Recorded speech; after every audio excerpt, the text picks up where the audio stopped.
नमस्कार दोस्तों, स्वागत है आपका एक बार फिर से कहानी पीडिया के इस नए एपिसोड में। और इस एपिसोड में हम सुनेंगे सम्राट अशोक ने कैसे तीसरी धम्म महासम्मेलन करवाया। तो बने रहिए चैनल पर और सुनते रहिए सम्राट महान अशोक की इस जीवन गाथा को। शुरू करते हैं ज़्यादा देर न लगाते हुए। सम्राट अशोक ने बौद्ध धर्म स्वीकार कर लेने से बौद्ध धर्म की बहुत प्रगति हुई। राजाश्रय मिलने के कारण इसका प्रचार सभी दिशाओं में बहुत तेजी से होने लगा। अनेक बुद्ध विहारों और संग्रामों का निर्माण हुआ। उसमें हजारों भिक्षु निवास करने लगे। पाटलिपुत्र में ही सम्राट अशोक द्वारा निर्मित अशोका राम बुद्ध विहार में इस समय 60,000 भिक्षुओं का निवास था। जिस विहार में 60,000 भिक्षु निवास करते उस विहार का आकार और अनुमान सहज ही लगाया जा सकता है। भिक्षुओं को सब जगह खूब आदर सत्कार होता था।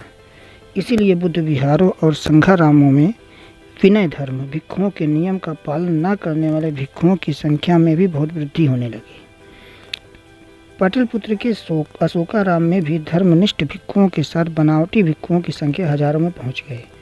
उनमें प्रायः मतभेद के कारण कलह क्लेश होने लगा था। संघ में हजारों नकली भिक्षु संघ में सम्मिलित हो जाने से धर्म की दुर्दशा होने लगी। इस प्रकार भोजन भट्ट भिक्षुओं के द्वारा विनय की अवहेलना के कारण बुद्ध के धम्म की ऐसी दुर्दशा देखकर मोगलीपुत्र तिस्स को बहुत दुख हुआ। उन्होंने सम्राट के दान का दुरुपयोग होते देखकर उसे दान करने से रोकना चाहा, परंतु धर्मोन्मादी सम्राट अपने दायकत्व के अहंकार को नहीं छोड़ सका। अंत में दुखी होकर मोगलीपुत्र तिस्स ने सम्राट अशोक को पाटलिपुत्र को ही छोड़ दिया और वे अहोगंग पर्वत, वर्तमान में हरिद्वार की शिवालिक पर्वत श्रेणी में जाकर रहने लगे। भिक्षु संघ में ये कलह 4 वर्ष तक चलती रही। भिक्षुओं के इस संघ भेद को देखकर अशोक ने अपने एक आमत्य को अशोकाराम भेजा। आमत्य को ने राजदंड का भय दिखाकर भिक्षुओं को समझाया, किंतु उन पर इसका कोई असर नहीं हुआ। आमत्य ने यह ठान ली कि वह भिक्षुओं में उपोषद व्रत कार्य कराकर ही छोड़ेगा। क्रोध में आमत्य ने कई भिक्षुओं के सिर काट डाले। अशोकाराम के भिक्षुओं के संहार की घटना से सम्राट अशोक बहुत दुखी हुए। हत्या के पाप से डरकर उन्होंने भिक्षु संघ की शरण ली और विनीत भाव से प्रश्न किया, अंते इस कुकर्म का दोषी कौन है? कुछ अपंडित भिक्षुओं ने कहा, राजन, यह तुम्हारा ही दोष है। किंतु कुछ भिक्षुओं ने कहा, राजन, इसमें तुम्हारा कोई दोष नहीं। यह सुनकर अशोक विकट असमंजस में पड़ गया। उसने भिक्षु संघ से पूछा, क्या इस परिषद में कोई सामर्थ्यवान भिक्षु नहीं जो मेरी शंका का समुचित समाधान कर सके और इस संघ भेद को समाप्त कर सके? संघ परिषद को तुरंत मोगलीपुत्र तिस्स की याद आई। सभी ने एक मत से कहा, महाराज, महाथेर मोगलीपुत्र तिस्स ही मात्र एक ऐसे ज्ञानी महापुरुष हैं जो इस समस्या का स्थायी समाधान कर सकते हैं। यह सुनकर अशोक को बहुत संतोष हुआ। मोगलीपुत्र तिस्स को अहोगंग पर्वत से बुलाने के लिए अशोक ने अपने 4 स्थविर और 4 विशेष आमत्यों को एक प्रतिनिधि मंडल भेजा, किंतु महाथेर ने पाटलिपुत्र लौटने से साफ इनकार कर दिया।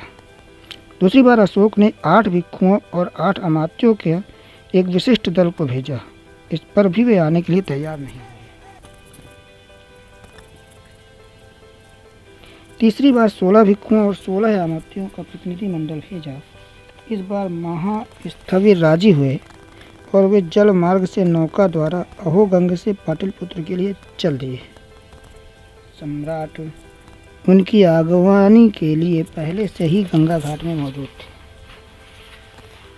पानी में प्रवेश करके उन्होंने महाथेर मोगलीपुत्र तिस्स को नौका से उतारा और उन्हें उद्यान में ठहराया।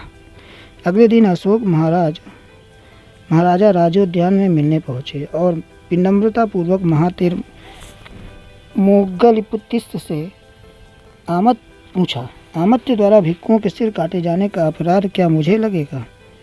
महाथेर ने उत्तर दिया, जब तक कर्म के साथ साथ मन भी दोषी नहीं होता तब तक कोई भी कर्म दोषी नहीं होता। तुमने आमत्य को सत्कर्म के लिए भेजा था, किसी का सिर काटने के लिए नहीं। इसके बाद अशोक का मन शांत हुआ। उसने भिक्षुओं में व्याप्त कलह के समाधान के लिए महाथेर से विस्तृत विचार विमर्श किया। परिणाम स्वरूप अशोकाराम में एक विशाल भिक्षु परिषद का आयोजन किया गया।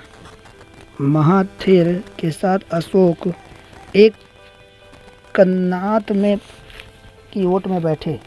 भिक्षु परिषद में एक एक भिक्षु को बुलाकर उनसे प्रश्न पूछा गया, भंते भगवान का क्या वाद है, मतलब मत है। जिन भिक्षुओं ने समुचित उत्तर नहीं दिया, सम्राट ने उनके चीवर उतरवा कर प्रवज्या छीन ली और उन्हें सफ़ेद वस्त्र पहना दिए। भिक्षु परिषद में वैसे धर्मनिष्ठ भिक्षुओं की भी कमी नहीं थी। जब उनको बुलाकर यही प्रश्न पूछा गया तो उन्होंने उत्तर दिया, सुगत बुद्ध विभज्यवादी थे। सम्राट ने इसके निर्णय के लिए मोगलपुत्र तिस्स से पूछा, भंते क्या भगवान बुद्ध विभज्यवादी थे? महाथेर ने स्वीकार करते हुए कहा, बौद्ध दर्शन की विभिन्न विचारधाराओं में यह एक वाद है। इसे थेरवाद, स्थविरवाद भी कह सकते हैं। ऐसे उत्तर देने वाले भिक्षु धर्मनिष्ठ और शुद्ध माने गए। संघ को दोष मुक्त करके महाराज अशोक को बहुत संतोष हुआ और वे शांत मन से अपने महल में लौट आए। इसके बाद भिक्षुओं ने अशोकाराम में उपोस्थ कार्य करके विनय धर्म का अनुसरण किया। तत्पश्चात महाथेर मोगलपुत्र द्वारा तीसरी धम्म महासंगीति का आयोजन किया गया।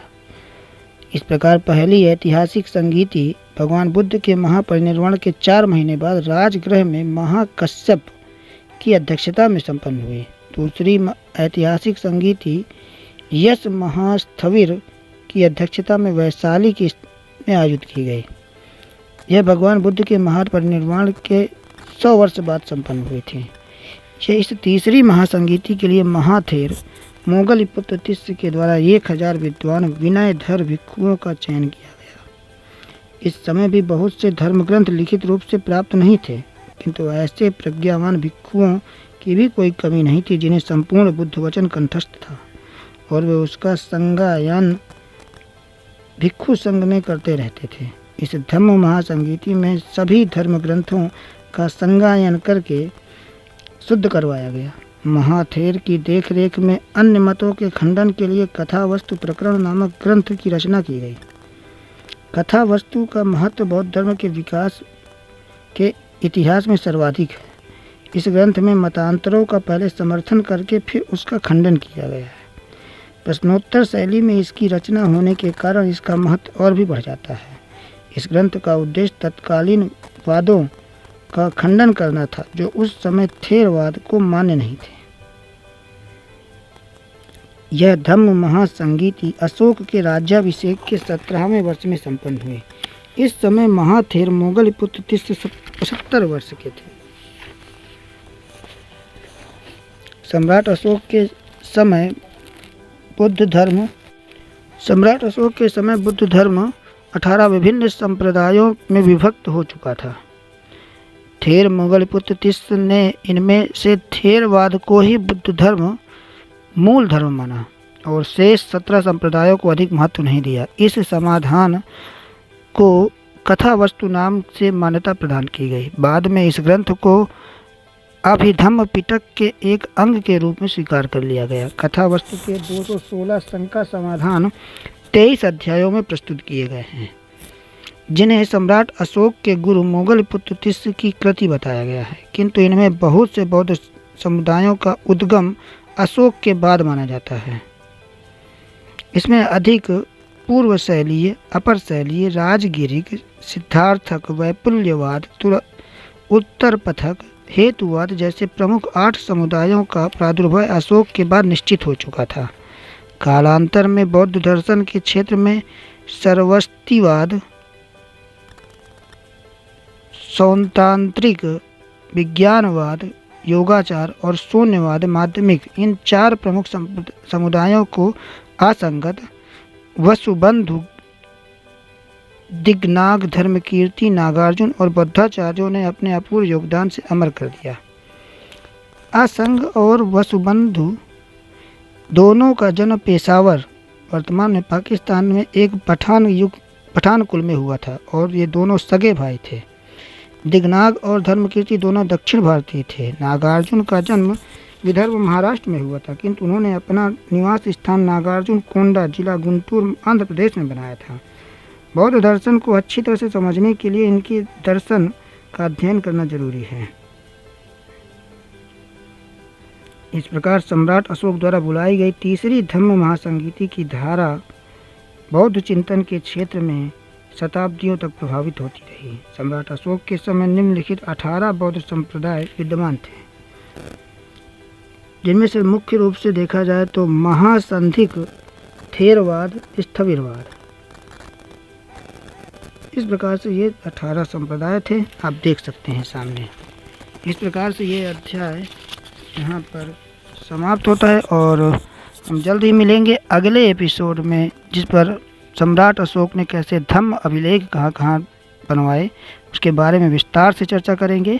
तब के लिए बने रहिए चैनल के साथ और देखते रहिए कहानीपीडिया और सम्राट अशोक महान की जीवन गाथा। धन्यवाद।